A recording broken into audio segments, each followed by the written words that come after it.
It's Wednesday morning. It's called Hump Day in some places, but here in Lagos, Nigeria, where we are broadcasting from, we call it Midweek Wednesday on Breakfast Central. It feels really good to be back on a Wednesday morning, and today the stories are a bit different. And when I say a bit, it's because we would be looking at some of the very, very interesting stories right from midnight right now this morning. My name is Joe Hansner. We do have Benga on the other side. Thank you, Joe. The sun is up, the coffee is brewing, and we've got the perfect blend of news, good discussions, and the right vibe to start your day here on Breakfast Central. I'm Benga Aborowa. Where else would you rather be than with us on Breakfast Central? Like Joe said, we've got the perfect blend of everything for you in store on today's program. But we start with the trending stories from midnight. I mean, what we heard about President Trump withdrawing funding for the HIV and AIDS program in a lot of countries is quite, it's not palatable news to begin with. That's right, Benga. It's a story that has gotten everyone talking. But Trump, in this case, is saying that it's about time that the president's plan, better still is known as the President's Emergency Plan for AIDS Relief, otherwise known as PEPFAR. He's come out to say that no more funding to be given to countries like Nigeria and other countries as well. And this is because, if you recall, during Trump's presidential speech, he had said that he would no longer focus on other countries, but rather he would focus on America. He said, it's America, it's America, it's America going forward. And that's exactly what we've seen here. The impacts would definitely be unimaginable. These are questions, so many questions everyone's asking. But then again, we'll also look at the impact, most importantly, what it would have on Nigeria, Benga. And this is coming at the back of Trump withdrawing from the World Health Organization. America has been the WHO's biggest funder, and we're seeing America pull out of the World Health Organization, and they've withdrawn funding for the HIV and AIDS program. Like Joe said, what are the effects of this? I can't wait for us to get into the nitty-gritty of this. But Joe, it seems like Trump 2.0 is really America first, because in his first term, I mean, some of these things were still there. He still had World Health Organization funding, and we still had the HIV and AIDS support. But Trump doesn't seem to be playing around this time. Trump is not playing around. I mean, if you take a look at some of the reasons, I mean, let me just read one here from the U.S. State Department. They make this statement that the United States will no longer go on blindly doling out money with no return for the American people. And if you also remember, Trump had said that it's all about America now. That simply means that if there's no benefits there for any American, Trump would not support or take part in it. And Benga, I'm also worried. I'm worried for the fact that we know how the AIDS that comes from America concerning people living with HIV has been very beneficial. Now, not just that, it's also benefited those who equally have been struggling with the likes of tuberculosis and many other ailments as well. The NGOs have been profiteering. They've been profited, rather, from these benefits that come from the United States of America. I guess it's a wake-up call for everyone. I mean, your country should come first, and you should really make your home and provide everything that is necessary, because so as to avoid this sort of shocks. But I believe the Ministry of Health and those in charge, the stakeholders, will be making plans to avert any disaster that might come from this announcement. That's true. That's true. If you also look at it from another aspect as well, it might be what we want to take to the drawing board, because the truth is, as little as one person living with HIV/AIDS, in case you do not know, the antiretroviral drugs, otherwise known as ART, is very expensive. It's very expensive, and with modern scientific approach, many have seen how you're able to, you know, separate a pregnant woman from her child, ensuring that the child doesn't get pregnant. These are all, you know, medical and scientific approaches in terms of medical terms. But in terms of longevity, which has helped those who have HIV, we've seen that the support has been very helpful in the past few decades, not just years. And Trump coming to just cut it off like that, it leads to anyone being worried. But then again, Benga, like you rightly mentioned, I think it's a wake-up call for African leaders to also know that, listen, it's not going to be business as usual, and Nigeria is in a pitiable condition. We've never gotten it right, especially when it's got to do with our medical and healthcare system. I want to ask you a question, Joe. Is it time to start something called health diplomacy? Should African countries and those that are beneficial from the United States when it comes to sort of health subsidy, is it time to, appeal to the United States government that, these things have adverse effects? Can you do something about it? Can you give us time before you withdraw, or we should swallow our pride and just... Benga, I'm going to cut you short. I mean, Africa has a lot of regional blocks. Let's look at ECOWAS, on West African states. We're not talking about the other ones, the southern, the bloc, and so much more. What are we doing, or what have we been doing? Have we, charted a course to ensure that we look deeply into our medical facility or medical system? And have true independence. Yeah. That's it. So are you saying that right from when African countries got their independence, they've not been able to... In short, let's just focus on Nigeria, for instance. There has been a loud call that our medical facilities in Nigeria is beyond recognizable. You cannot compare it even to when it was during the military era. It's that bad. It's that things poor. Are really bad. And I'm sure you saw that video of a famous blogger that went around primary healthcare facilities, and terrible state. It's very terrible. We really need to discuss. We truly need to. Anyway, we're going to have this conversation in the course of Breakfast Central today. If you're just tuning in, feel free to tweet us. Feel free to also drop a comment or two on our YouTube page, and also feel free to connect with us and let's know what your thoughts are on some of the major stories. One which happens to be the cutting, let me use the word cutting, of funds that are actually given to Nigeria and other African countries courtesy of the United States. And Trump is not playing at all. But then again, let's take a look at our top stories here on Breakfast Central and see what you would definitely be getting this morning on a Wednesday morning of the show. This morning, President Trump withdraws HIV support to Nigeria and others. We just touched on it. It's a conversation we're still going to have as well. And report uncovers alleged rigging in Edo 2024 gubernatorial polls. That's right. NNPP alleges APC's hand in party's internal crisis. There seems to be conversations around what APC is doing to affect the party. And the African Development Bank pledges $40 billion for Africa's electricity. And we'll take a look at the newspaper front pages. And don't forget, you can be part of the show as well. Stay with us. This is Breakfast Central.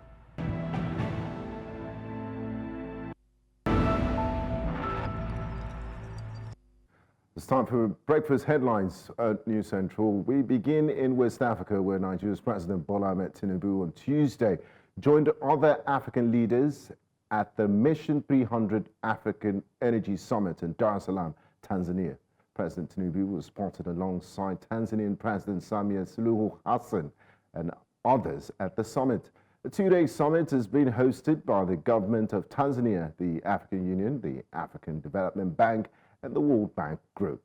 President Tinubu arrived in Dar es Salaam at 8:20 p.m. Nigerian time on Monday and was received by the Foreign Minister of Tanzania, Ambassador Mahmoud Thabit Kombo, and the Charge d'Affaires of the Nigerian High Commission to Tanzania, Ambassador Salisi Suleiman. Presidential spokesman Sunday Dare had said on Monday that the summit will aim to ensure energy security, affordability, and sustainability.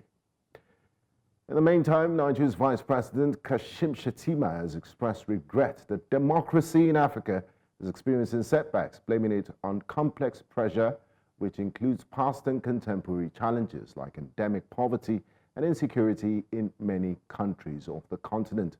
Shettima spoke at the National Conference on Strengthening Democracy in Nigeria, organized by African Center for Leadership, Strategy and Development in Abuja. It was represented by Special Advisor on Political Issues, Akim Baba Ahmed.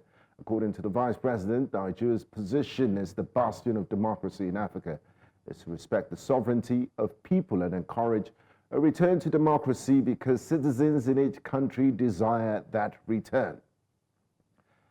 And Nigeria's former Vice President Atiku Abubakar has warned that Nigeria could lose its hard-fought democracy if it continues on the current trajectory.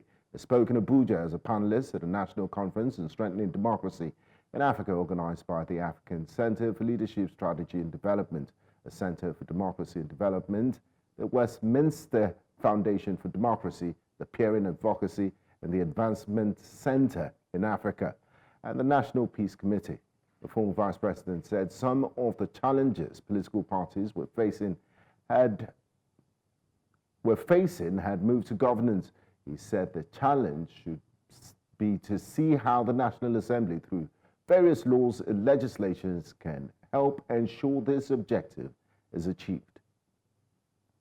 The Edo State Governorship Election Petition Tribunal has convened at the National Judicial Institute in Nigeria's capital, Abuja, over petitions filed in relation to the September 21st, 2024 governorship polls. The tribunal adjourned its proceedings to January the 30th following the failure of the People's Democratic Party to present additional witnesses in relation to the petition, which is challenging the election result. Counsel to the PDP had informed the tribunal that their intended witnesses faced travel disruptions, which rendered them unavailable to testify before the court. Now, the federal government on Tuesday disclosed that it repatriated 828 foreigners to the various countries in 2024. Speaking at a media parley in Abuja on Tuesday, Interior Minister Olubunmi Tunji-Ojo said the exercise was carried out by the operatives of the Nigerian Immigration Service. However, the minister did not make mention of any criminal acts or criminal elements among those who were sent out of the country. Nigeria's constitution states that immigrants who wish to reside in the country must have permits for residency. The NIS estimates illegal immigrants in the country to be about 300,000, who are mostly from Chad, Niger, Benin, and Cameroon. The minister stated that the residency permits of the expatriates would not be automatically renewed henceforth for special reasons. And in North Africa, more than 100 people have been killed in attacks on villages near El Fasher, the capital of Sudan's North Darfur state. Residents and an armed liberation group, Sudan Liberation Movement, said the latest round of violence was caused by the paramilitary Rapid Support Forces. The RSF has been attacking villages in the Kadada area east of North Darfur's capital for around a week, part of what appears to be an effort to tighten its grip on the historic capital of the Darfur region. Al-Sadiq Ali Al-Nur, a spokesperson for a faction of the Sudan Liberation Movement led by Mini Menawi, accused the RSF of committing genocide in Brosh village, alleging that more than 100 unarmed civilians, including women, were killed and the elderly were killed. And that's all on Breakfast Headlines. We'll get back to the show in a moment. Thanks for watching.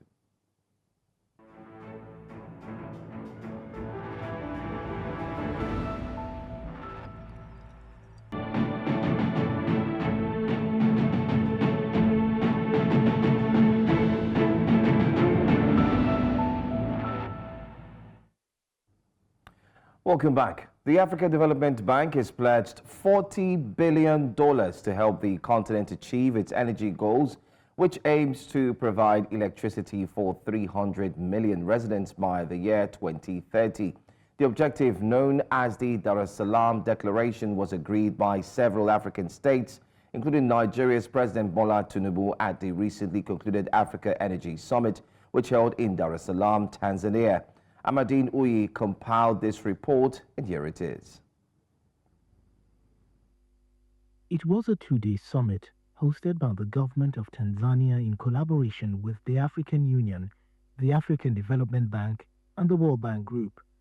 The summit focused on providing access to electricity for 300 million people in Africa by 2030, known as the Dar es Salaam Declaration. Experts in attendance urged African leaders to put in more effort in helping the continent achieve its SDG goals and at the same time urged the private sector to join this effort. We have to accelerate our collective efforts to fast-track the solution for SDG 7, but also the Paris Agreement, and propel Africa to become a clean energy powerhouse. This requires urgent action in 3 key areas beyond this summit. First, creating the right enabling environment to attract scaled private and public investments through stronger, stable, and more coherent policy and regulatory frameworks. The private sector will also need to play a critical role to expand mini-grids and off-grid systems to reach millions of people without access to grid-based power in rural areas. Our collective effort is to support you, our heads of state and government, to develop and to implement clear actions embedded in country-led national energy compacts, your compacts, to deliver on your visions for electricity in your respective countries. The African Development Bank and the World Bank, while throwing their weight behind this lofty ambition, pledged their support, expertise, and financing to achieve this goal.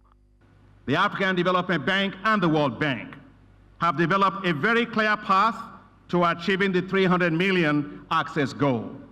Together, the African Development Bank and the World Bank will commit $40 billion towards the Mission 300. Governments must drive reforms. The private sector, all my friends and partners here, you need to invest with confidence and trust. And we in the development banks, we must deliver the financing, we must uphold accountability. This will demand hard work and vision. But remember, all this is within reach if we do this together. African leaders were also tasked to brace up for the ambitious challenge ahead, which world leaders agree that is possible. In order to overcome hurdles impending energy access, we need to take bold actions by increasing investment and financing for infrastructure development, from power generation to the last mile connectivity. The Dar es Salaam Declaration was adopted by leaders of 12 African countries, including Nigeria, Chad, Cote d'Ivoire, the Democratic Republic of Congo, amongst others. The plan aims to utilize the National Energy Compact, which identifies specific policy measures to address constraints across their energy sectors. Very interesting reports there. I'm sure that Nigeria will be looking forward to get more support, especially from the AFDB. But away from that story, let's go straight to a very, very rather interesting one. Kano State's political scene is heating up as we speak to you this morning. Yes, as the new Nigeria People's Party, NNPP, continues to face an intense internal crisis. However, alleging that the APC is in the details of their party crisis. Now, here is what we know. There have been factionalism and leadership disputes in the NNPP, threatening the party's cohesion ahead of the 2027 elections. Yes, you know, internal crisis. Now, that's number one. Another thing that you should know is prominent figures like Senator Rabiu Musa Kwankwaso and Governor Abba Kabir Yusuf have been accused of not representing the authentic NNPP. You recall the person from the southeast who said the logos were different? Well, allegations are indeed swelling that the APC may be orchestrating the crisis to weaken the NNPP ahead of 2027, although the APC denies this. However, here's what you should know. The NNPP has denied any internal faction, with the Kano State Chairman Alhaji Hashimu Damgurawa dismissing the claims as baseless. APC spokesperson in Kano, Alhaji Musa Arua, has disclosed widespread defections of NNPP members to the APC, which further complicates matters, with over 100,000 members reportedly switching sides. Join us to analyze this developing political drama this morning is a lawyer and the 2023 vice presidential candidate of the new Nigeria People's Party, Ladipo Johnson. Warm welcome to you, sir, and thanks for joining us on Breakfast Central. Good morning. Now, Mr. Johnson, let's start off with the billion-dollar question. Do you think there's a crisis in the NNPP? And if there's a crisis, what's the root cause of this crisis? Why are we hearing different stories from different factions? Thank you. In answering, I'll have to clear some points. Firstly, I'm the National Publicity Secretary of the party at the moment. I started out as the vice presidential candidate, as you said, but Bishop Isaac Dahosa, I was substituted for him, and he was the candidate at the to the end of the elections. Now, I would not say that we are in crisis. I have said oftentimes that we are under attack. There's a slight difference. Now, those whom, yes, they were members of the NNPP, but are no longer members and have gone ahead to continue to throw stones and make noise and what have you, they have constituted themselves into a nuisance. They are being used by people outside the party. Now, they were suspended, they were expelled. They, in turn, said that they expelled the governor, Senator Kwankwaso, myself, and other people. Fantastic. Because their party or their association, it's not a party, under the Electoral Act and the Constitution, is not known to Nigeria. What you have now, and I don't know if you could please, one of you there, go to the INEC portal as we speak. What you have now is that the logo that you have up right now, the NNPP logo with the educational book and red and white colors, is the logo of the party as adopted by the convention of April 2024. Now, they claim that they are NNPP with a basket of fruits. There is no such party in Nigeria anymore.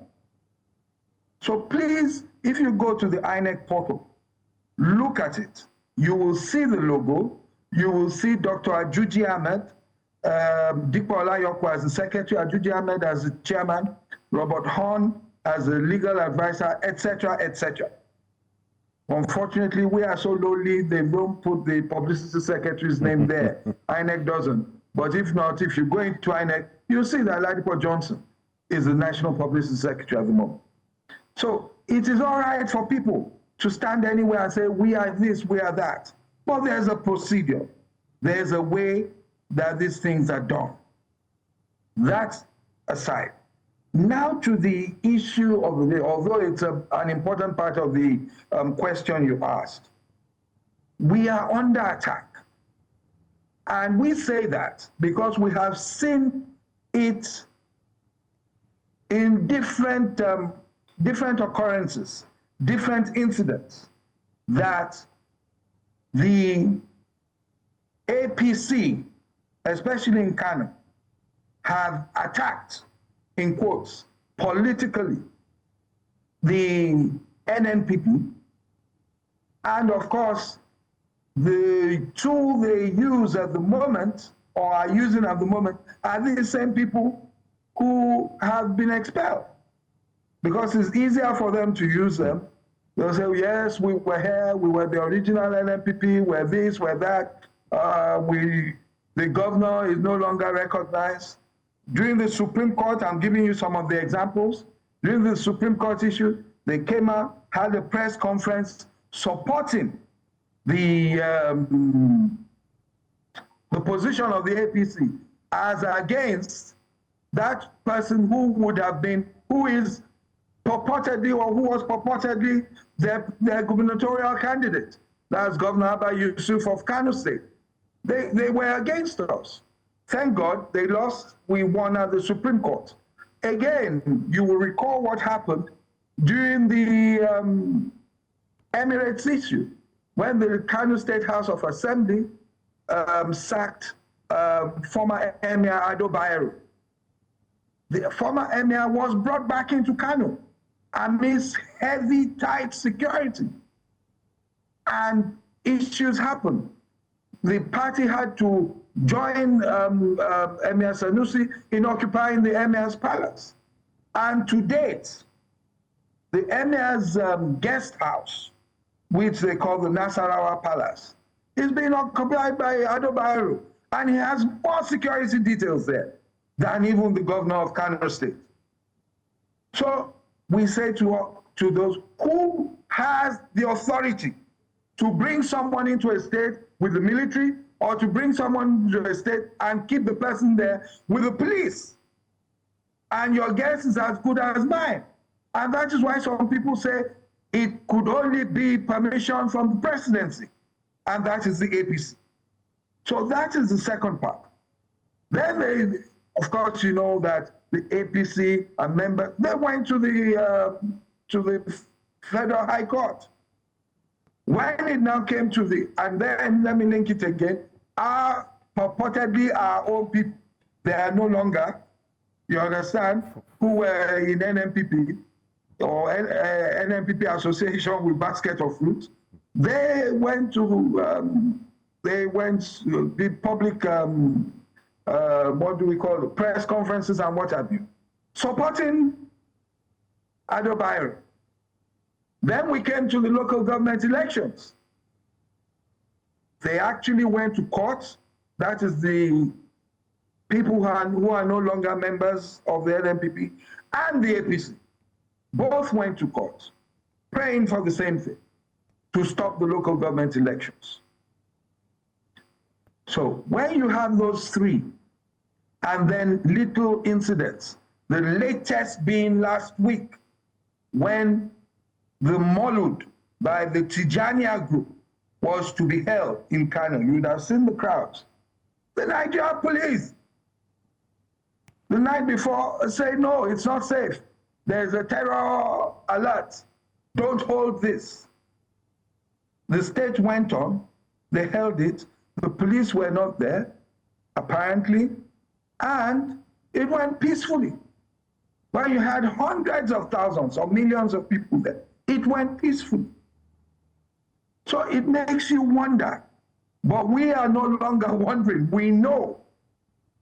I remember once I told, this was even during the Emirates issue, I told His Excellency the Governor, I said, we will win this issue, and after this issue, they'll raise something else.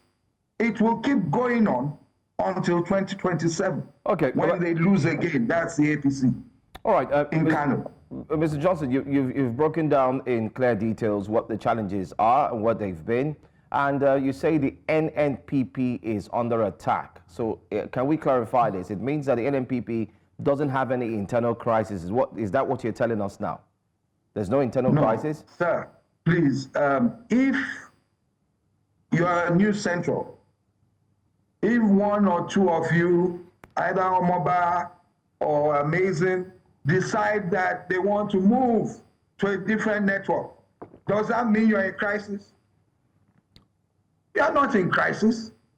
Are they counting those who are coming in, especially the youth?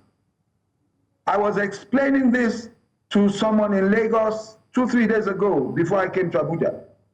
I said to him, I said, the amount of youth that are coming through to NNPP or through to Kwankwasia is not NNPP, it's different.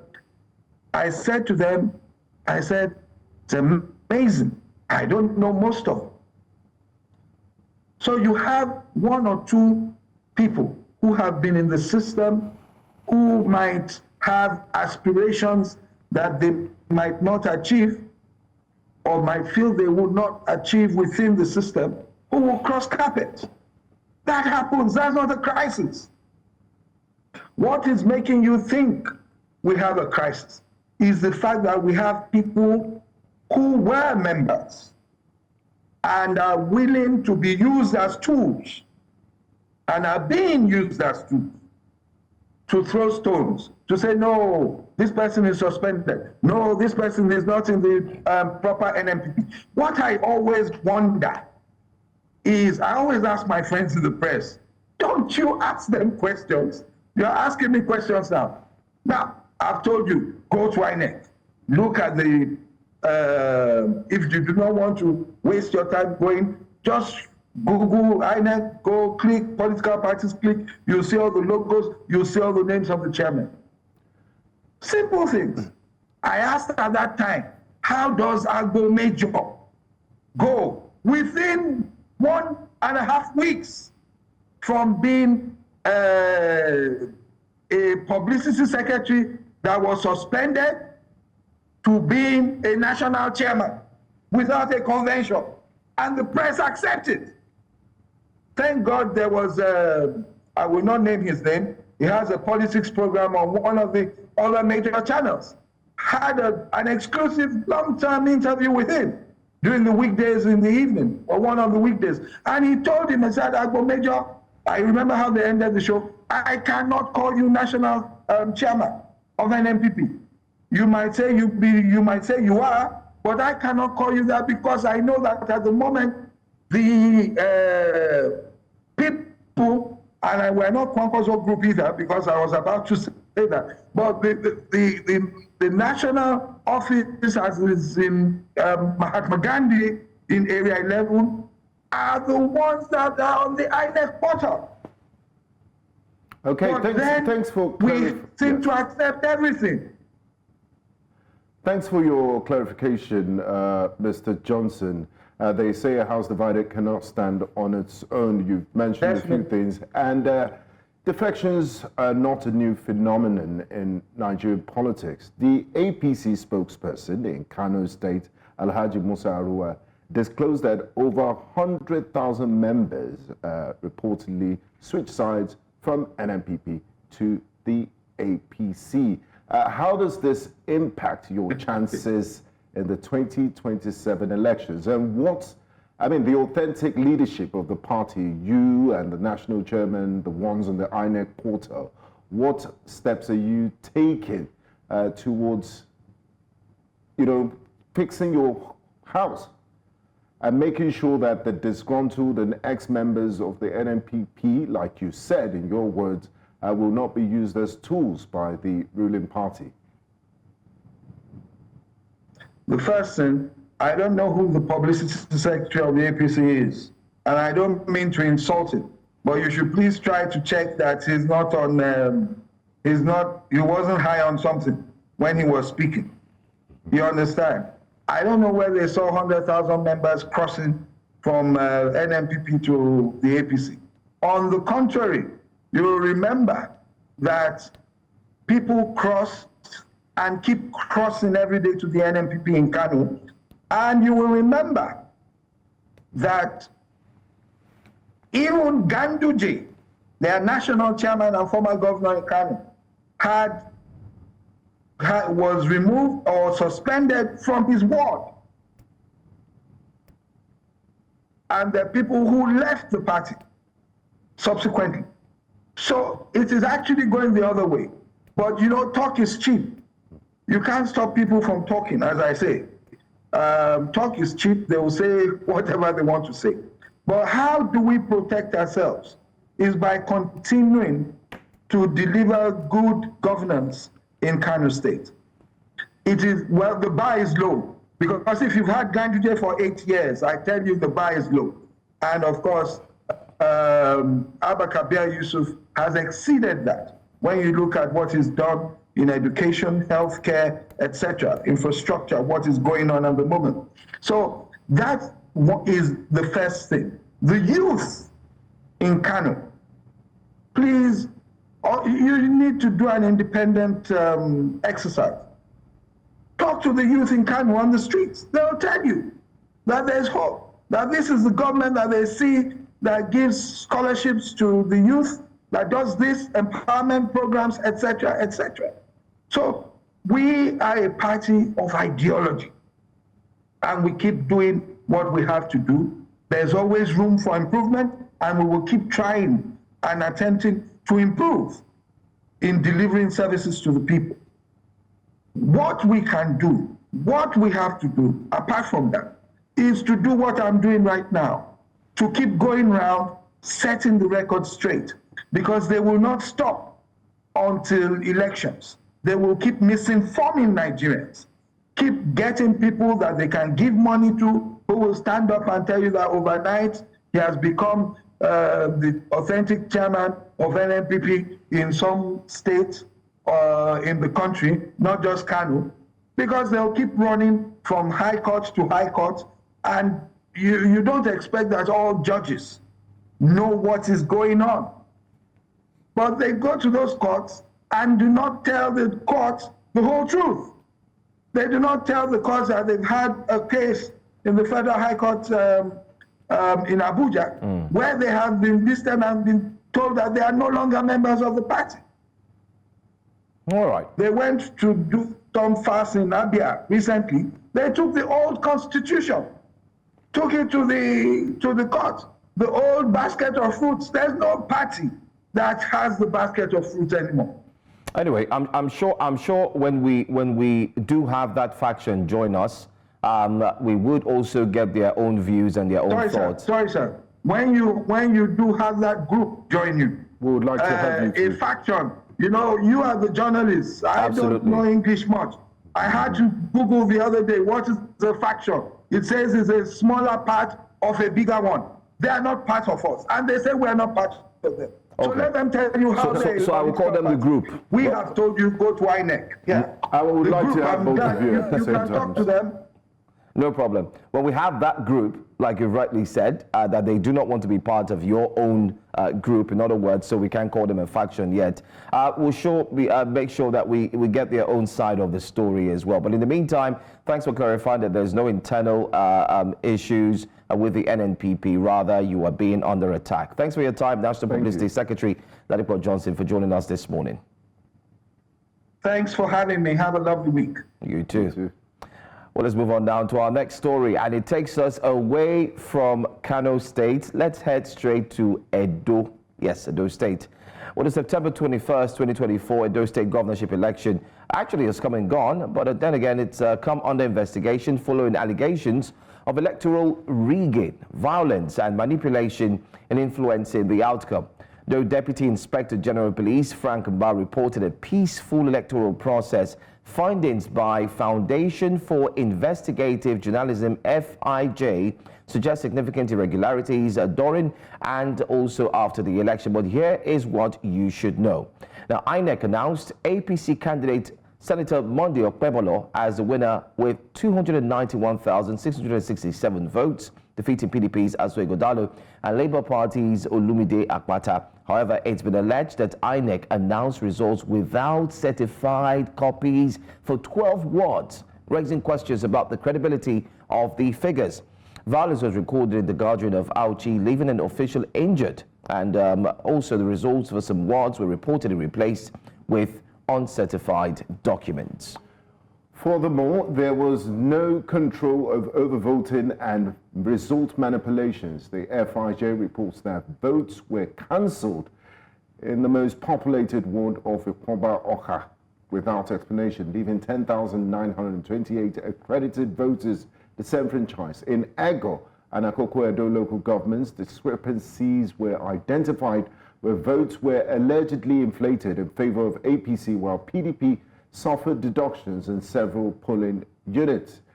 APC allegedly gained over 16,000 questionable votes across polling units, while PDP lost 4,000, leaving a 12,000 vote gap. Join us this morning to discuss the irregularities of the 2024 Edo elections and their implications is a senior investigative reporter at the Foundation for Investigative Journalism, FIJ, Daniel Ojukwu. Good morning, Daniel, and thanks for joining us on Breakfast Central.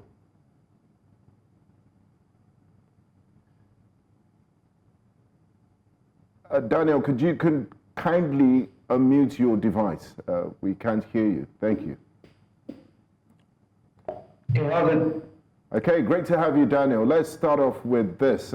Quite a lengthy investigation conducted by the FIJ. Could you just point us to what inspired the FIJ to carry out this investigation, and if you can share some of the highlights of your findings?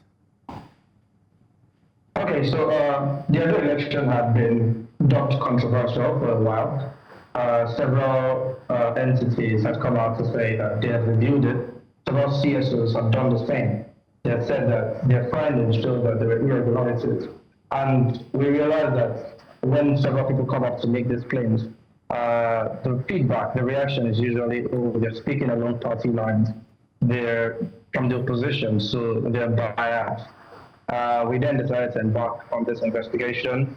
We didn't just review the materials. We went to Edo State, spent a number of weeks speaking to people, going from door to door, reaching out to parties, reaching out to stakeholders, reaching out to independent parties, and trying to gauge what really happened. We approached INEP, we approached the police, we approached everybody relevant to the election to try to make sense of what a lot of people have described as the most controversial election in Nigeria's recent history. And in the course of that exercise, we got to learn some very questionable things. They were not just allegations, because a lot of people have described them as allegations, but the numbers are there, the figures are clear for everyone to see. With Etako West, for example, when we went there, we got to learn of the shooting, which completely contradicted what the police had claimed. Because the police had 2 days, the election happened on 21st, the police came out on the 23rd to then say that it was peaceful, there was no incident of violence. Meanwhile, in Etako West, there was an attack, there was a shooting that left one person with an entry and exit wound. And the results for that election, we met a person who said, I have these results. And it corroborated with what the Athena report said. Because according to Athena, they reached out to INEC, and INEC was unable to provide them copies of this ward results in Etako West, meaning that they did not have it. And we found the person who had these results, because they said that during the shooting, they had to pick up these results and they were trying to keep them intact for INEC. But in the process of going all the way from Etako West to Benin, it's a 3-hour journey, to hand it over to INEC, they got to learn that INEC had already announced the result. Now, it's also suspect because INEC had delayed announcing Ikuba Oka and Oredo results because the results had not arrived. But they already announced the results for Etako West. Now, in Ikuba Oka, INEC did not provide a reason for cancellation. Normally, after an election, INEC produces Form EC40G. That EC40G is a form that documents reasons for cancellation. Why was this result cancelled? Why did the election not hold here? We have the CTC for Form EC40G, and there was no reason for Ikoba Oka's Ward 10 results to be cancelled. No reason whatsoever. And that particular ward had the highest number of registered voters. So it begged the question, why did INEC cancel it? Only for them later to say that it was violence, that the police told them that there were threats of violence, so they had to stop the process in that area. But the same police had earlier claimed that there was 0 incidents of violence. So that's like speaking from 2 sides of the mouth, because it's either there's violence or there's no violence. Now, if you then go to word by word, polling units, we were able to find no fewer than 300 polling units where the vote inflation favored the APC. Now, this inflation happened in several ways. There were some polling units where the PDP's results were reduced and every other thing was left the way it was. There were polling units where the APC's results were inflated and the PDP's results were reduced. Now, I'm mentioning the APC and PDP because they were the 2 leading parties. Like you may know, the Labour Party did not petition the court. They're not interested in fighting this. They already said they've accepted their fate and all that. But the Labour Party came a distant third. And the incidences of voter manipulation did not affect them so much in the sense that it was able to upturn what the APC had. But with the 2 leading parties, the APC and PDP, there were cases where from EC8A, which is the polling unit's results, then the CTC for EC8A as well, tally, but on the CTC for EC8B, which is the ward collation, had an entirely different figure. So you could see 500 added to a result, you could see 400 added to a result, you could see 200. There was ridiculous inflation of results. And almost every party participated in this, but they benefited to certain degrees. PDP had results that favor them, that is inflated results that favor them at the polling units. But when they got to the ward level, those inflations were taken away from them and then it was given to the APC. So it's no longer an allegation. These are results that INEC produced themselves. You could see the CTC, that's the certified true copy, which is INEC saying that this is what we have. This is what we relied on to declare this, to call this election. But the IREV portal, where the INEC results are collated and published, contains an entirely different thing. So is INEC saying that the IREV, the polling unit results which we relied upon are wrong, or they're saying that the ward results which we published are wrong? Now it's double jeopardy, because if you claim that the polling unit results are wrong, then you relied on nothing to declare the ward collation. If you say the ward collation is wrong and the polling unit results are correct, which means you did not collate the results at the end of the day. So either way, it's double jeopardy for INEC. All right. I mean, you've given a lengthy explanation on what these findings have indeed resulted in. I think we'd also like to implore our viewers to go ahead to FIJ, check the website, and you would see these findings. They're quite intriguing, I must say. You know, breaking it down. I mean, a great job done in terms of breaking it down, putting things together, and showing receipts. Yeah, receipts, proof, and what happened. I also want to put a two-point question to you. I mean, your explanation has indeed covered every single thing. There seemed to be an INEC official who was shot in that report of yours. And I'm made to understand while I was going through the report and also read his statement, when they were going to collate, if I'm right, to put the entire results together, they weren't allowed into that building because it was heavily guarded by security operatives. However, eventually they got in, but in the process, the gunshots rained in that particular building. And who else could have done that? In his response, he said it was definitely the policemen. So I want you to help us with a recap on what really happened concerning that aspect so that we can highlight the differences between what the police had said and what someone who was there and was shot in the arm actually said as well. Okay. For clarity's sake, the NGO G2 who was shot was actually the local government deputy chairman. Okay. Right? So different parties were putting together, they were accompanying their results to the ward. Some of them acted as ward agents, some of them acted as party agents. Now, in accompanying the results, just to make sure, they got there and according to him, they were prevented from going into the venue. They couldn't drive in because that's the election rule. You have to go on foot, you have to, the movement was controlled. So we visited that location and there's a DSS office just beside it. He said that there were policemen, there were soldiers, the whole place was heavily guarded as of that night when they got there. They got there late in the night, around 11, 12, and they were there till about 3 a.m. Now, we said that while they were there, the INEC officials were collating the results and they were observing. All the observers were there, all the parties were there represented, and everybody was just waiting as collation was ongoing. Two results had not arrived yet. 2 words had not arrived yet. It was just about 10 that they had at the time. And while the whole thing was going on, he said he noticed some people started exiting the hall, which was odd to him. Now, they were exiting the hall, the next thing, gunshots everywhere. And in that chaos, it was impossible for him to gather himself, make sense of what was going on. He just started crawling out of the building. People were running helter-skelter. And then later on, he was rushed to the hospital, and he realized that after reporting to the police, there was no arrest made. There was no documentation of people who were caught. There was no return fire. It was all fired in the same direction. They were shooting in one direction. And it was very odd because with that amount of security, the number of people who were deployed in that state and in that local government, you would have expected at least one arrest or a police statement, something.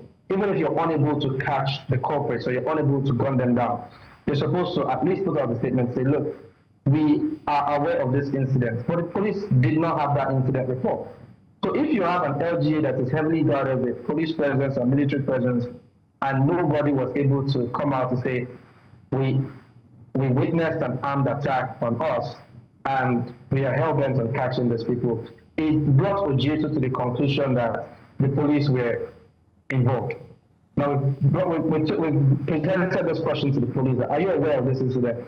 And the police never responded. Till this moment, they haven't responded. We called Franklin Barr. He said, look, I've done my assignment. I'm no longer DIG at the election. Reach out to the right people. And we reached out to Muyiwa Adejobi, the first public relations officer, and he said he would get back to us, but as of first time, he never did. Now, Daniel, looking at the FIJ report, quite a lot of things to unpack, but what's one of the biggest indictments is INEC, because your findings said that INEC failed to fully deploy BVAS, the Bimodal Voter Accreditation System, during the elections in many parts, and also you indicted INEC in a few other places. What does this say about INEC's commitment to transparency and full independence? Okay, so this report has proven that the Edo election was heavily flawed. Now, the only party who is responsible for credible election in Nigeria is INEC. So if the election fails, it means INEC has failed. Now, in the case of the beavers, we saw incidences where beavers would accredit about 200 people, 800 people, and then you have results of 2,000 votes. Now, it's odd because to get 2,000 votes, it means that you're spending more than a day accrediting voters. That's to be frank with you. Because the whole accreditation process, if you break it down, to accredit to one person, it takes a lot of time. So to then accredit 2,000 in one polling unit, and you're accrediting and accrediting up to the point where people are able to cast their ballot, is not possible. Which is why in the 2019 or 2022 INEC guideline, they stipulated that each polling unit would have about 500 registered voters. So the intent on creating polling units which would have a maximum of 500. So it allows for people to cast their ballot effectively. 2,000 is times 4 of that number. So the beavers are capturing about 200 people, 500 people, 800 people, and you're having results of 2,000 votes. And the excuse they will give, or rather the explanation they will give is, oh well, we went to manual accreditation. But then there's a beaver system which is supposed to curb any irregularities, but the INEC would, because of some incidences, they'll say, oh yes, we have to pursue a different route. Now, if you do your research, you find that Phyllis Schreiber's work, even his polling units, he had earlier claimed on national TV that they were unable to accredit voters as of 2 p.m. It was impossible. But at the end of the day, that ward had the highest number of votes amongst other wards in that local government. So if as of 2 p.m. you're unable to accredit enough voters, and then you're heading to the end of the day, and elections end as of probably with some extension, 7, 8 p.m., then it begs the question, are we really conducting an independent election? Are we really ready for electronic voting? Are we ready for, because everything is still manual. And whenever there are irregularities, we go back to, oh, we had to succumb to the manual accreditation, we had to succumb to manual processes, we had to do some, which nobody can see. So it kills transparency.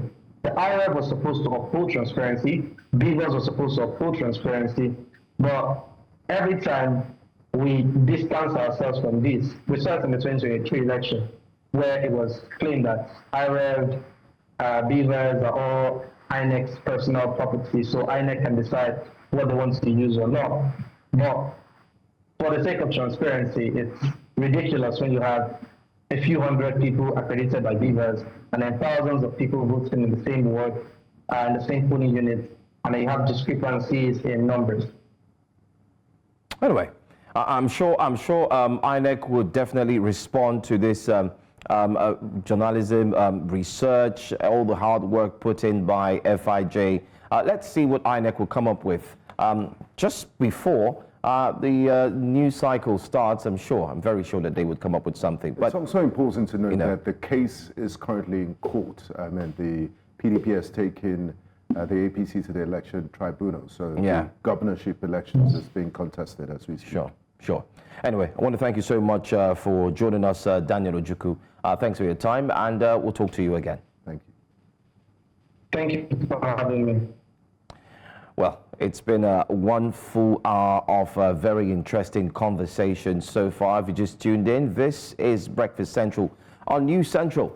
Let's bring to you a recap of what we've talked about so far so good for the first hour. This hour, report uncovers alleged rigging in Edo 2024 governorship polls. We just had our guest join us, Ojukwu, earlier on and not too long ago. We also spoke about the NNPP alleging that APC has a hand in its internal crisis. Also, AFDB pledges $40 billion for Africa's electricity. We talked about that as well. Let's bring to you what's coming up next here on Breakfast Central for the second hour. President Trump withdraws HIV support to Nigeria and other countries. We'll bring you the newspaper front pages. And not forgetting too, we'll also take a look at which way Nigeria, which makes a return. Stay with us.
Welcome back to Breakfast Central. It's time to find out what the big stories making headlines today. The big stories making the headlines, and joining us to discuss this is public affairs analyst Sheson Okwade.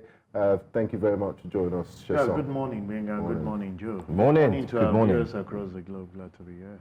Great to have you here. A lot to talk about. Yes. A lot to talk about. You know.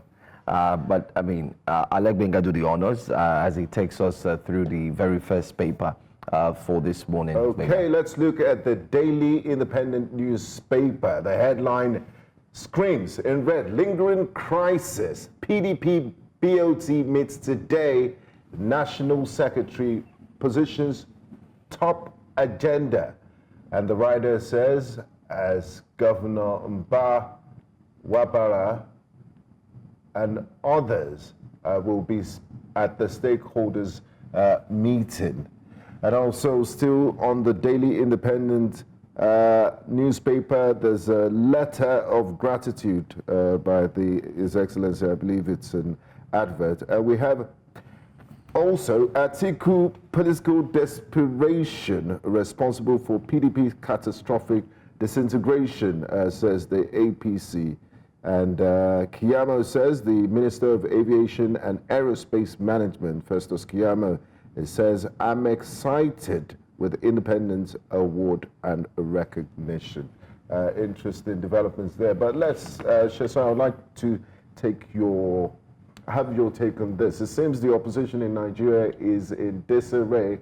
I don't know if it's as a result of their own doings or external machinations, which some have alleged from the ruling party. Yeah, well, for me, if people are saying external influence is destabilizing them, you just ask yourself as a family man, if you don't put your house in order, you allow external forces. So most likely, you as the head of the family or someone that is supposed to hold the home together has failed one way or the other, and the people who are considered to be the followers to look up to you have actually had that trust gap. So you discover that everything will go this array. As will speak to me, I don't think the opposition party, they have that, an individual or two that you can call a leader that they can have an insight. A lot of people will tell you that, no, it's political party, we all have stake in it, but you still need someone to give direction to everything that you're doing, somebody that you can all look up to. We all know the role Ashwaju played, you know, during the period of amalgamation of all the political parties. There was someone everybody could look up to say, guys, can you just, let's put, you know, caution to this, can we go this route? And everybody just, whether it's right or wrong. Not necessarily the position of the national chairman of the party. Not.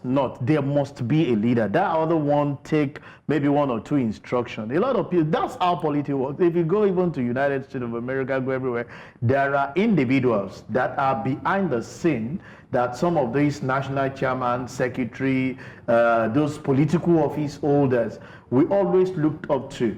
When we had issue in Lagos, I will make reference to that. The last saga we had at the House of Assembly. You saw the position of these leaders that we have at the GSC. I'm sure you know they are leaders that you have in the state that give direction to things, and otherwise everybody will just be, because three of us are here now, we can assume that we are of the same level. So when there is a divergent view, who do we look up to? Joe has his own position. Benga, you have your own position. I have my own position. So we want a prevailing, but we must all go to someone we all look up to who we feel may not be biased. And we say, Joe, well, your view is very correct, it's right, but at this point in time, I feel politically we need to just adopt part of what Benga has said and just cumulate it with what Sheson said and see the way forward. Very soon we will definitely have a way, and everybody will just key into that. And I think that's what PDP and all other political parties currently are lacking. Everybody seems to be the boss and not ready to listen to individual. But I would say, I think in one of the riders, APC for me, to stick to their gun. You have no issue of saying that somebody's manhandling of the party is the reason for it. Yeah. You have your own problem you are facing. Well, the PDP also fired the first salvo, and I guess they have a right to reply. So well, for me, I keep saying it. As far, well, it's politics. Maybe I always speak from the place of a private person to say, when they fire back at you, at times they say silence is golden. You just look at it, jump and pass and move on, because when you reply, what value have you actually given? It has not actually, otherwise you just be opening certain things that is not. They already have their issue. Yeah. You have yours you're managing. Look at ways at which you can continue to prove by your deliverables and action that you are better off, rather than giving a response, and that will just be what everybody will now look up to for discussion. Let's. I'd like us to touch on the Daily Times next, because there's nothing really much on the first paper we looked at. It's just a eulogy and praises, of course, to Mr. President. But let's move on now to Daily Times. I think this big story here on the front cover is one that many Nigerians, you know, many Nigerians were waiting for, because he's been quiet for quite some time. Many thought he would get his ministerial appointments, but it didn't turn out to be so. Possibly, maybe people said what he wanted wasn't what he was given, hence why he decided to, you know, shrink back, you know, and let the APC continue. He also had mentioned what he had done for the APC, but that's not for me to say. We do have you here, Sheson, to, you know, bring some juice into this story. El Rufai blasts APC over poor leadership. That's a big one. He's spoken at last after a long while. On the front page there, you see the Africa Energy Summit taking place in Tanzania there. Samia Suluhu Hassan, the president of Tanzania. You see her with world leaders. Of course, you can see President Bola Ahmed Tinubu also standing there. Insecurity. Senate rallies support for troops. Abuja court summons Obasanjo Aduda over property dispute. Abuja court summons Obasanjo. Interesting development. There. I'm telling you, indigenous tech will drive revenue trade at Tinkan Port. Customs says, I do have a lot to talk about this if I'm given the opportunity concerning this, because, anyway. CBN gives license renewal fee waiver to BDCs. Anyway, Sheson, which one would you look at? I think let's start off first with El Rufai coming out to talk about APC's poor leadership. El Rufai is part of the game. He's been part of them before now. I'm very sure he's speaking from the place of as an informed person about things that are actually going on. A lot of people, I expect a response, like you said the other time, from the presidency to definitely react to El Rufai. And you can know the direction that will go to say. Yeah, one of the spokespersons has to justify he must fulfill job. his work to just get back to him to say he's reacting to maybe certain things we don't know that it's actually making him to say that. But I have this to say that we have a lot of gap as we speak in the way things are going on. Things are not looking nice for an average Nigerian, and you can't blame that on any other person than the leadership of the country. It may not just be only Mr. President. There are other lieutenants that works with him. And you ask yourself several questions on the things that are happening. It's pretty difficult for an average Nigerian to feed the foreign exchange, in as much that they might claim for now that it's stable, but you ask at 1,600 and maybe 40 or 650, is that the way to go for an economy of ours? Are we really maximizing the good things that we have in terms of population to attract people for foreign direct investment? A lot of traveling have actually been embarked upon by Mr. President. Have we seen the impact of that, creating and reducing unemployment in the nation? The answer is no. The level of insecurity have not allowed even our farmers to go to farm to increase the bait at which we have more food in the environment. We still have this series of issues that is bedeviling everyone. People wake up in the morning and they find it difficult to have direction of where they're going. So you don't blame that on anybody. You blame it on leadership, because if we've had it right to say, as at the time Mr. President came in, the dollar was about 700, between 5 and 700.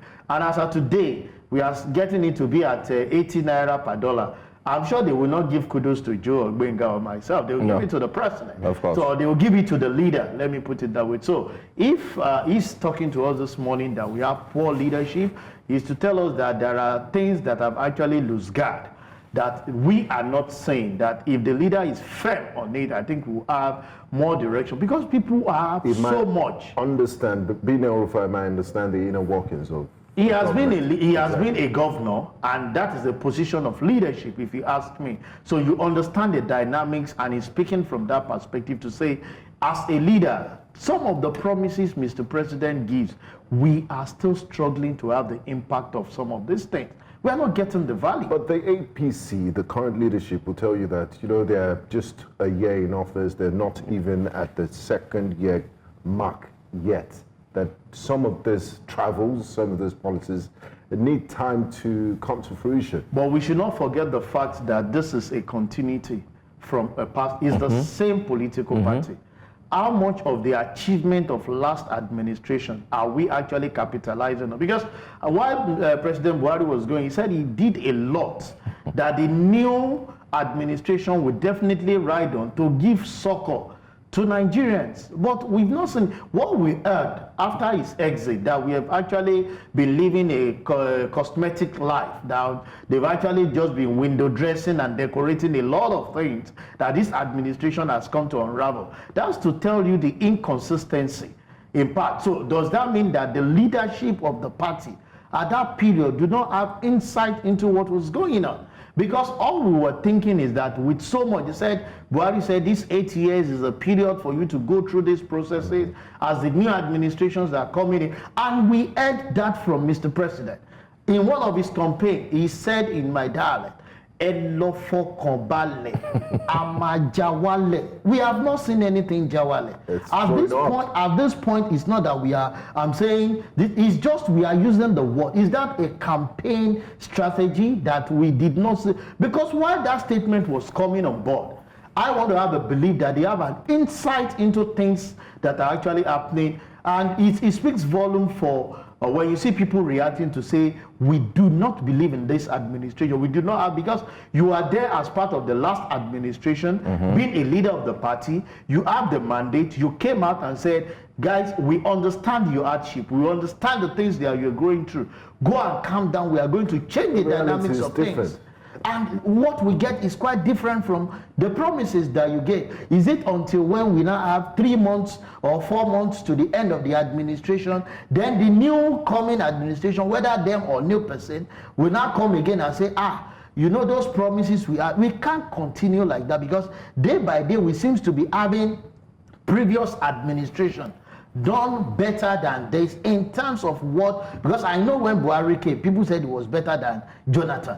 That was what everybody said. And what we heard then is that we are trying to change this. The things that PDP have done, they've actually messed up the economy. They've messed this. When we saw that things were going up. And now, if you asked me as an individual, the statement from Mr. President because that was the reason I would say it. Some of us were like, let's give him the privilege. This man seems, because it's just an handshake with the last administration, but it's far from it. It's to tell us that even that period, it was far from it, and we could not have that connection as we speak. Because what a lot of us are expecting is that by now, maybe petrol would have been an issue where we'll be buying less than 100 naira. We've seen some of the things. We've seen Port Harcourt refinery come upstream. It has no impact. We've seen Warri. It has no impact. On the bottom line, we've moved from 187 to 300 to 400 to close to 1,000. Just recently, we saw the increase from 935 in December to 990. You can imagine. They say we're using global oil prices, commodity price. But I've seen thanks to that number that when the global prices reduces, we don't key into it. We don't also use the global price. We don't increases, we can do that within a jiffy. Exactly. I remember when the cost of petrol was reduced in December, a lot of people said they are still selling at the old price because they have old stock.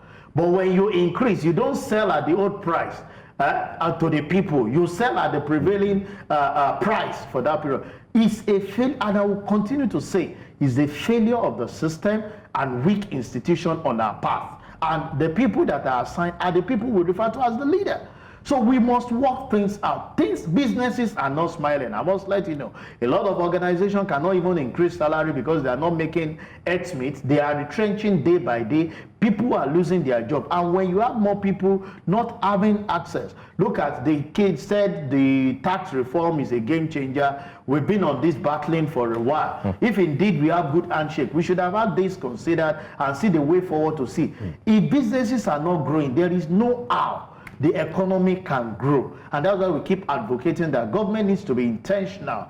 You've given us those promises. After 1 year, in the next few months, we'll be looking at 2 years in office. We'll come up with some of these achievements that has not impacted an average Nigerian. How much do you use in fueling your car as we speak? Very expensive. When you compare the level at which the cost of fueling your vehicle in consonant with your salary, you discover that a lot goes into that particular thing. And people will ask you, must you go to everywhere you are going? Exactly. If they call you for business appointment, can't you have virtual? You have to can't you do virtual? Virtual. There are certain things you can't do virtual. You can't. As a business person, because you need to understand the body language of the people that wants to give you the business. It's not about speaking. Exactly. So you know whether you have to waste your time or you move on to what's next. To another thing. So, and those things are sinking cost on the part of business owner and for them to grow. Cost of energy too is a factor. No, we don't want to go to that area, but maybe we just, I learned there is a presidential initiative in power sector to give free meters to those on band A. Whether that will create a kind of... well, what about those on band D? No free meters. Bandi. Bandi. Well, do they even have light to monitor? Oh, okay. I mean, even the free meters is more, it's to make the collection efficient because they're paying. Exactly. It's to take more money from it's people. what was actually advocated for, because when you're on band A and you're on estimated billing, it's crazy. It's crazy. But now you can have the meter, And you can monitor where what yeah. you're doing, and be able to have Very true. projection in the things you're doing. So I think it's a step in the right direction for government to have said that, and they are giving it, from what I heard, free to everybody. Just that I don't know. Currently they're on band A. So maybe when we finish band A, it's level now. It's When level we by go level. from band A, we They said the saturated plan and is we go to B. uplift everybody to get to band A. So maybe by the time we That's finish the band A, goal. you can now ask on your own. You know, a lot of people are actually making that request. Can you please convert us to band A so that we don't mind to pay more? Exactly. But we want the availability of the supply. Also, all right. We have less than 3 minutes to go. Let's touch on the Vanguard newspaper very quickly. I'm afraid we also forgot to mention that you can call in. But then again, 5,144 Nigerians face arrest, deportation from U.S. I did see 3,000 something. Yeah. But now I think saw this is a 5,000. So Updated one of my record. questions was, how did they get the data? You know, data, how did they get it? have But the if you look Nigerian below, Diaspora Commission. yeah, but then again, if you look below, it says 3,690 among non-detained immigrants, 1,454 in detention for various offenses. Federal government's interagency committee already in place, if that's according to NITCOM. Anyway, let's take on more. Atiku Obi El-Rufai's attack on U.S. pitiful. Pitiful. I mean, that's what Sheson said earlier. Yeah. That someone would have to respond and justify their pay. So I guess that statement is attributed to one of the presidential spokespersons. Anyway, how Wike bankrolled Bala Mohammed's governorship campaign, Dogara speaks finally. In other words, I heard he told Bala Mohammed to hush, to keep mute, that he's talking too much because Wike bankrolled, his political campaign and aspirations. South governors declare support for Tinubu's tax reform. Governor Abiodun groups oppose Sharia in Southwest. Edo governorship poll, we're challenging 765 polling units results. PDP witness tells tribunal. We did talk about this in the first hour. Let's quickly touch on one because we're running out of time. Let's look at the big header there, 5,144. Nigerians face arrest, deportation from U.S. What's your take as well on Trump's stopping the funding for HIV? Trump should understand that he's father of all, and he should be careful in some of the policies he's actually given, because when you don't give attention to those that you consider as less privileged in Africa, they might continue to become a burden that you will not be able to bear on the long run. As regards policy about asking people to go back to their country, for me, it's good. And you should not just do that on those that are actually being deported. You should use his office to see how to checkmate the leaders in question. Because there's a way all the leaders galvanize and meet, be able to push issues to them. And I will continue to tell you that Africa is blessed. The only thing we lack is having a good system, infrastructure, and leadership direction. Just like we said about political party. If you don't have good leaders to give you the direction, leadership that are greedy, they are personal, all they think about is personal things, these are problems you are faced with. If some of these developed countries have access to the natural resources that we are blessed with in Africa, I'm not talking of Nigeria alone. There are several untapped. There are several illegal mining going on that individuals are actually gaining that thing for themselves as against the use for humanity. I'm telling you, there is no place to be than Africa. But rather than you engaging, even when you don't even have the process, can you engage people who understand the process and learn from them? We don't learn in Africa, and that's why we are where we are today. We are blessed. Go to the all 37 states in Nigeria as one natural resources or the other that they can. I tell every individual, let's leave oil that they said they discovered in Lagos. Do you know, I was in Israel at a particular trip, and I saw that to even go to this river, Jordan, go to everything, they make hell of money for tourism. We have waterside in Lagos where you can invite. If you provide some of those things, you can use it to generate revenue on your part. So there is no state, go to Osun State, but what everybody relies on is the money from the central. And without having any initiative, very few governors are actually utilizing the resources they have, the IGR that they have. You see after some exit of certain set of people, what we get is that the promises they gave us will be going, you know, possibly in retrogression. And that's the challenge. No, if he's telling us that go back to your country, challenge people, if you have more accountability, I keep telling every individual, I've had opportunity to travel, you know, even outside the country.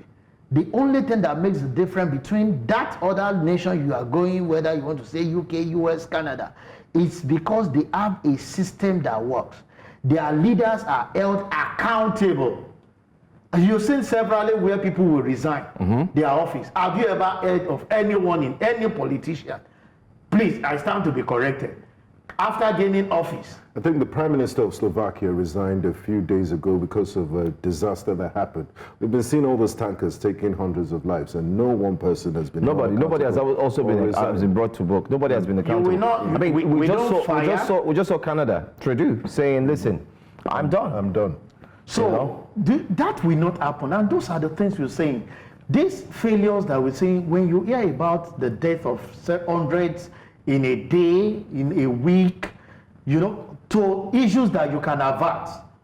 Because if the agencies concerned about some of these things are doing what is needful, we won't be having those disasters. Exactly. One of the biggest reasons why we are where we are today is because there's zero consequences for behavior. Yeah. Then I've said that time that our consequential management is zero. Zero. So you can do that thing, and you see the problem we are creating is that the younger generation are watching. Oh, so and, when and, there are and no they're going to do, and they're going to do more. And you know when when you learn something from someone, those that train us, those good things we have today, we are far better and they are prouder with it. So same is applicable when you are learning bad things. You go somewhere and somebody comes late to the office as the boss, you don't know that people are watching you. When they get in there, you have a precedent. Say, what's your problem? How do you expect me to come early? When my so person was there, it doesn't resume until 10 o'clock. Okay. But when you have a boss in such a way that by 8 is on seat, it puts you on check to know several things we're doing. So anything you want to say, that leadership direction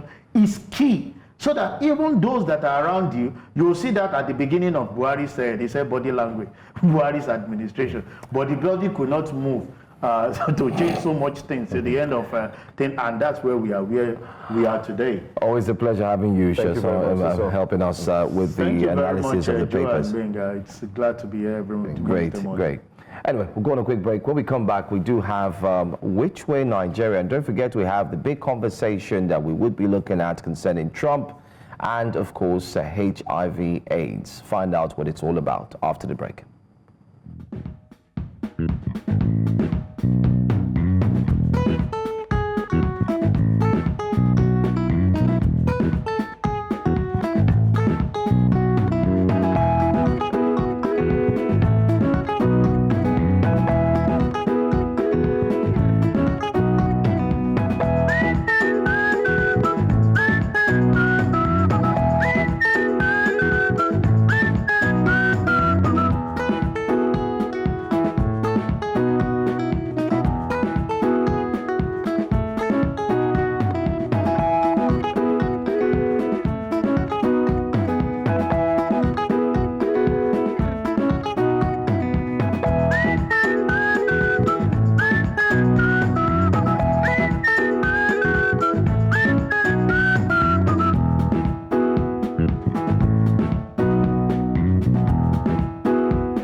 Leadership is a sacred covenant, an unyielding promise to serve all citizens with equity and integrity.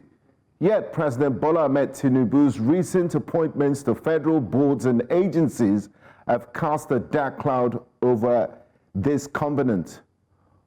Of the 42 appointments announced, 29 of them, a staggering 69%, are members of the ruling All Progressive Congress, APC. This brazen act of partisanship is not only disheartening, but a betrayal of the principles of inclusivity and meritocracy. Consider some of the names on this list. Alhaji Abdullahi Ganduje is currently the APC National Chairman and is now Chairman of the Federal Airport Authority of Nigeria, FAN. Senator Surajuddin Ajibola is the APC National Secretary and is now the Chairman of the National Sugar Development Council. Even Dayo Israel, the APC National Youth Leader, has been appointed Chairman of the Board of the Federal Medical Center in Abeokuta. These are not mere ceremonial roles, they are pivotal to Nigeria's progress and prosperity. And this pattern of appointments reeks of political patronage. It sends a disturbing message that loyalty to the APC outweighs competence, vision, and the capacity to lead effectively. Such actions erode public trust and alienate millions of Nigerians who do not align with the ruling party. They deepen our divisions and reduce our shared institutions to tools of political reward.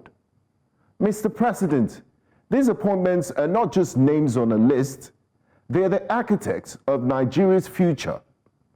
Institutions like FAN and the Federal Medical Centers demand leaders who are not shackled by partisan interest, but driven by the singular goal of national development. By filling these roles with party loyalists, you risk undermining their effectiveness and credibility. Leadership is not about rewarding loyalty, it's about inspiring trust. It's about uniting a fractured nation and demonstrating that every Nigerian, regardless of political affiliation, has a stake in its future. This is your moment to rise above the confines of party politics and govern as president of all Nigerians. History will not judge you by the favors you granted to party faithful, but the legacy you leave for the nation. Mr. President, the weight of leadership demands courage, fairness, and a commitment to the greater good. It's time to put Nigeria first. Our people, our institutions, and our future deserve nothing less. Good morning, Nigeria.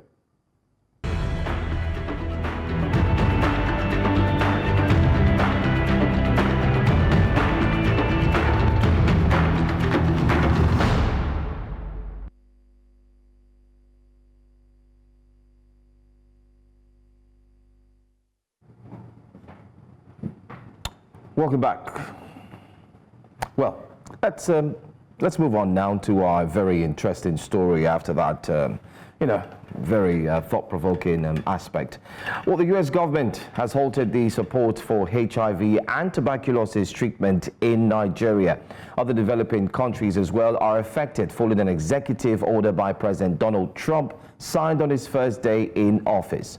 This decision impacts the president's emergency plan for AIDS relief, which is PEPFAR, and USAID programs, raising concerns over global health initiatives and local health care provisions. Now, we do know that this would affect a whole lot, especially from the medical care facilities, not forgetting to taking care of those who are diagnosed with AIDS, and you could say this would eventually spill to tuberculosis and the likes. But we do have our guests who are joining us to have this conversation very quickly. I do have joining me this morning Global Affairs analyst Ejike Okpa, who has been following the post and of course the pre-elections in the United States and the executive orders. Also not forgetting to, we do have a virologist, Professor Yewale Tomori. Welcome, gentlemen. Let's quickly see what we can do in the next 12 or less minutes because we do have a special coming up pretty soon. I'm going to start off first with you. Mr. Ejike Okpa, did you in any way see this coming? We did know that executive orders would be here, but did you see it affecting Africa, particularly Nigeria as well? Oh, thank you for having me. Actually, I'm in Enugu and I'm doing this from my room.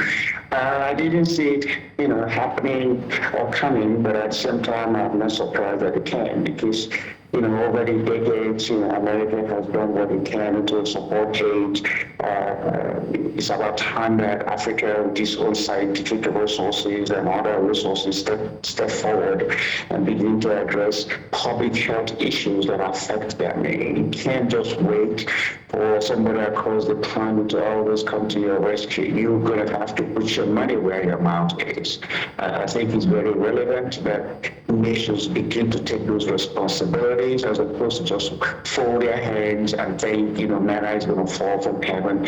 We may all be in a global village. We're not in a global country. Every country integrity comes from the fact that they do more for their own people than somebody doing for them. So what Trump has done is what American taxpayers, want. We're tired of supporting other people. We don't want to be burdened by the nuisance of other countries. Step forward, put your money where your mouth is. It's the same education. The Nigerian doctors and scientists are all flagging their doctorate or whatever.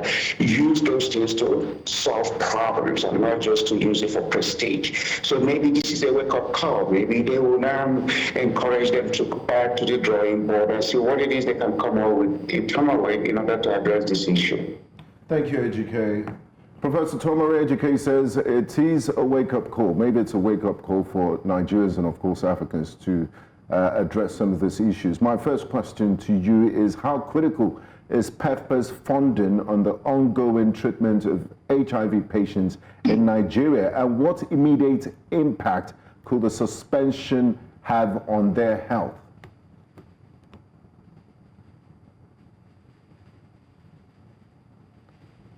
Professor Tomori, can you hear us? Okay, we don't, I think we lost connection with Professor Tomori, so I'll just move to Ejike Opa. Ejike, the United States traditionally has used health diplomacy as a sort of soft power.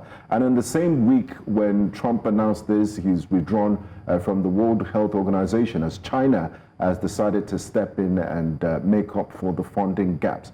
Do you think this might make America lose its standing in the world as a sort of big brother and the leader of the free world? Would there be consequences for these actions that Donald Trump is making? Not necessarily. America is tired of being the world leader. America don't want to be the world policeman anymore. We have our own socio-economic challenges in America, and who is coming to our rescue? I mean, you go to America, we have homeless issues. Which other nation is coming forward and say, okay, we will help you address that? So I think, again, it is where the responsibility meets the road. All these leaders, every leader of every country now is a native of that particular country. Your focus should be on what your own people are getting, as opposed to what other people are handing you out. China can never take the place of America. I don't care how big China try to throw their weight around. I just got back from China. It is a ghost country. A whole lot of things that, they put out a good image for themselves. When you really, really go into China, which is what I did for the past 7 days from January 9th to the 17th, I said, I would never go and live there. So, but for people who are in Africa who are always looking for this manna from somewhere else, they may think China is it. China is not it. China has not educated the world. America has been the only country that has offered education and access and wealth to more people in the world than any other country in the world. So, but again, we are in the 21st century. Take responsibility. It's the same ABCD you learned from Harvard or Yale or Oxford that all these people are having. So how come the Nigerians, when they get these degrees, they come home, they cannot address simple problems? The power issue is a challenge in Nigeria. The water system doesn't exist, sewer system doesn't. It's time for us to now brace, step up and say, we can do this thing. It's the same education that these white people were going to, same school we went with them. Is there a university in the world that a black African or Nigerian hasn't gone to? So how come we are not able to solve problems? Why are we always looking to somebody to do it? It should be something of concern for us, and that's, I hope what Trump is doing again is a wake-up call to say we can participate, we can address our own issues at the point where we know we can't, then we go look for what, a partner or resources, but not China, please, not China. I love what they're doing, but China is not going to take the place of America. All right. Let's also look at the, maybe we've talked about briefly on the impact this would have. Could you also shed more light on these executive orders and how you think the Americans on the other end feel about it? Because we know how passionate the Americans are, especially when it comes to lending a helping hand to other countries who are equally struggling, either be in the means of poverty or through the aspects of what we see here in terms of medical support. Or even military assistance. Yes, yes.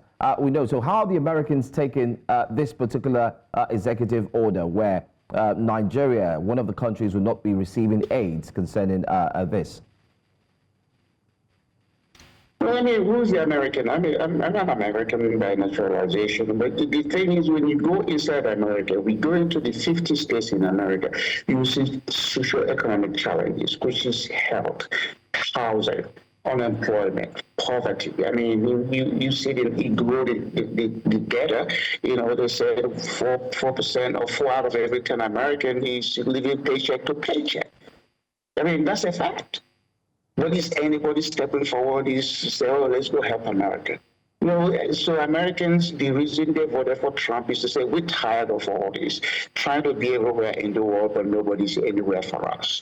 And again, it is good because at the time, you're going to have to stop having holes in your own pocket. If you're going to help somebody, let it not be something to be at your own detriment. America is suffering because we've been all over the world, every little thing will show up and support somebody. And then it's created this level of irresponsibility where countries and presidents of countries don't want to do anything for themselves. They look to America, they ask for money, they ask for grant. At the end of the day, it's the American taxpayer that is, left holding the bag. And we say, heck no, I'm that taxpayer. It can't be better than anybody than me. I'm a taxpayer, and I don't want my taxpayer money spent on irresponsible countries because they can't do something for themselves. When, in Africa, you look at all the money that is sitting outside of Africa that are attributed to African politicians. Why can't Africans go for those money and bring it back into their own respective countries and use it to solve problems instead of flashing, mansions, automobiles, and going all over the world? Hey, I just went to University of Nigeria Teaching Hospital. I would not put my dog in that hospital. And this is a hospital that has the name of Nigeria, UNTH. I couldn't believe the physical condition of that place. So who are you waiting for to come and solve it for me? When you have PhD professors of medicines and doctors of this and this and that, and you couldn't just address simple issues as malaria or simple issues. Any of these things is scientific thing. You just have to have resources invested in the lab, keep trials and errors, and then finally you find something. But you can't just fold your hands. So again, the American society, we're tired of this. And I'm an American. I'm tired of hearing America trying to solve the problem of everybody, but nobody solving our own. We all can rise together, but it has to be from commitment and responsibility, and not where presidents of Africa, are running all over the world with, hands out, begging and pleading, where you also, beat your chest, you're a PhD in this, a PhD in that, and you can solve problems.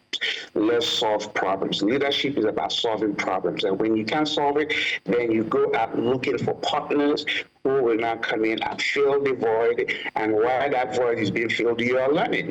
Everything can be learned. You can't just fold your hands, again, I said this too many times, expecting somebody else to come to your rescue. No. Rescue yourself. I think there's pride in doing it. And when you do that, other people will rally for you. And please don't waste your time with China or India or Lebanese or Pakistanis and this or that. These people, when you visit those countries, go into their hinterland, not as a tourist. Go in to see the conditions these people are. I was in China for 8 days. as a guest of some company there. And I was observing, I wasn't just looking. And that's like, really? So when people are saying China is China will, in the next 15 years, China will not catch up with America because it's 1.something billion people, and a lot of them are struggling. The economy over there is down. So all this throwing their weight around is deceptive, and most people don't do what? They don't understand it, but they buy into it. I didn't buy into it. Thank you very much, Ejike. Ejike raised a really poignant point about looking inwards. It started his conversation by saying, look, it's a wake-up call, and he did talk about his visit to the UNTH. We really need to look inwards, and hopefully the powers that be, the stakeholders, will do something about the pitiable state of healthcare facilities and infrastructure in Nigeria. Thank you very much, Ejike Opa, as always. And thanks for being here. That means we're going to have you in the studio live. None of you in Nigeria. Yes. You're always welcome. Catch me. I'll be back to Lagos tomorrow. But I commend what you guys do, but please send your crew to some of these public assets of Nigeria, Nigerian public universities, teaching hospitals to schools. It's not the private universities they show it. The public assets is what the reputation of countries are built. And, all this politicians running overseas for medical treatment when they should do it at home is a shame on Nigeria. The Nigerian medical doctors, should rally and said, if you leave this country for treatment where we can provide it, we're going to strike. There's got to be a pushback so that these presidents and governors and whomever else will have a wake-up call. Go to University of Nigeria Teaching Hospital on the Aba Expressway and you will cry.